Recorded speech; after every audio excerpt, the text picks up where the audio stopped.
contact and how frequently. Now, this is the health of your list. It's a segmentation model which helps you identify your best audiences to your worst audiences and some people that you simply should not be targeting. And the previous model for this was nice and straightforward. It referenced 3 data points, the date somebody joined the list, and their last open and their last click. Now, we've already mentioned that fake opens are causing havoc in deliverability. So we need to update this model.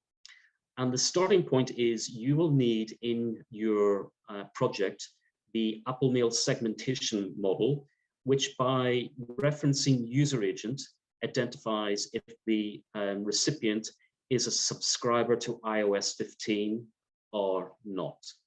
And so the segmentation is looking at the user agent equals Mozilla /5.0, which wraps up all of the different variants, and that is a sound basis for finding all iOS 15 subscribers. And of course, then the next segment is everybody else. The user agent has a value, and when you have this done, you can update the segmentation model. Let me just quickly interrupt you, Gavin. I just want to point out, if you could come back on the previous slide.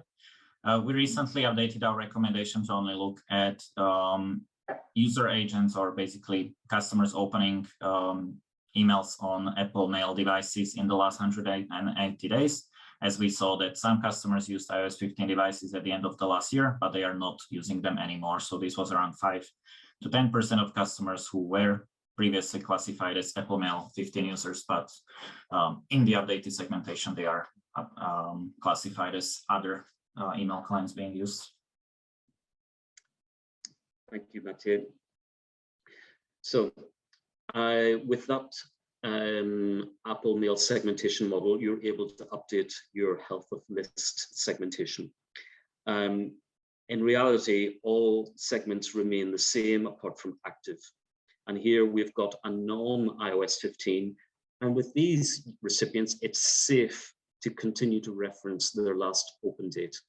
But we can't do that for iOS 15 subscribers. Here we have to reference exclusively their last click date. And the last click date is less than 90 days, or they've clicked more than once in the last 180 days. Now, the beauty of segmentation models in Bloomreach is a recipient can't be in more than one segment. So if you create the active iOS 15 segment first, the next segment of lapsing will catch everybody else that doesn't fall into active iOS 15. And this is where their last opener click is between 180 days. And lapsed is their last opener click is greater than 180 days, and the inactives, well, they simply have never, ever engaged in email. And these last 2 segments are the danger zones. And let's have a look at some of the notes for these segments. New is a good segment. New email subscribers are typically a very active audience, and for this reason, they're eligible for a reasonably high frequency. Passive are still relatively new, older than 30 days, but less than 90, but they've not engaged in email yet. You still need to target this audience, because if you do not target them, by default, they'll end up in the inactive segment, which is a segment we recommend you never contact. But the #1 recommendation when you're targeting a segment with reduced engagement to protect your reputation is to put them on a reduced frequency. And so coming up, we're going to map these segments to frequency. Active, a healthy list will have at least 40% active email addresses, and they are eligible for your highest frequency of email.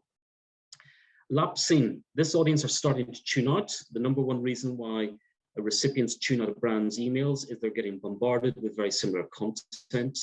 Try fresh content ideas, personalization to improve engagement.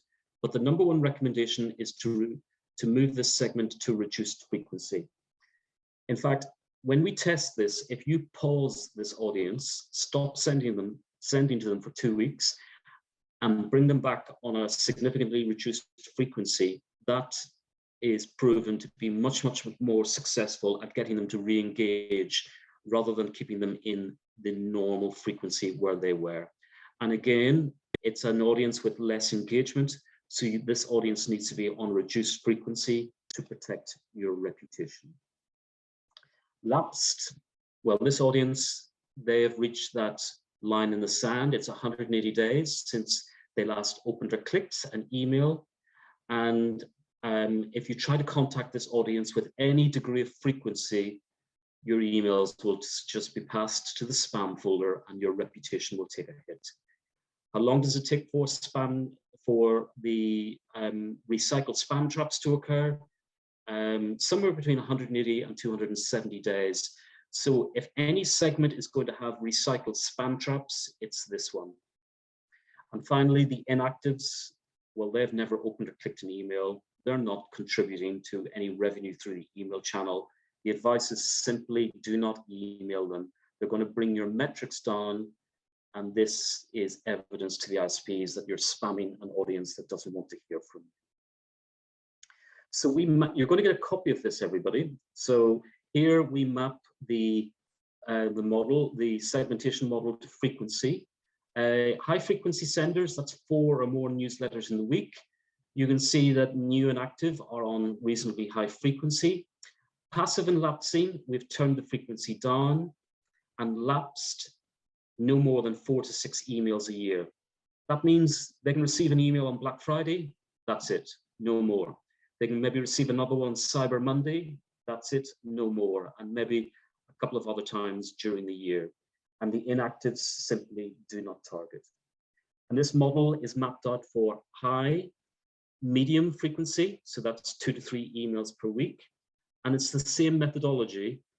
New and active are receiving the highest frequency, passive and lapsing on a reduced frequency, and lapsed still at 4 to 6 times a year, and low frequency.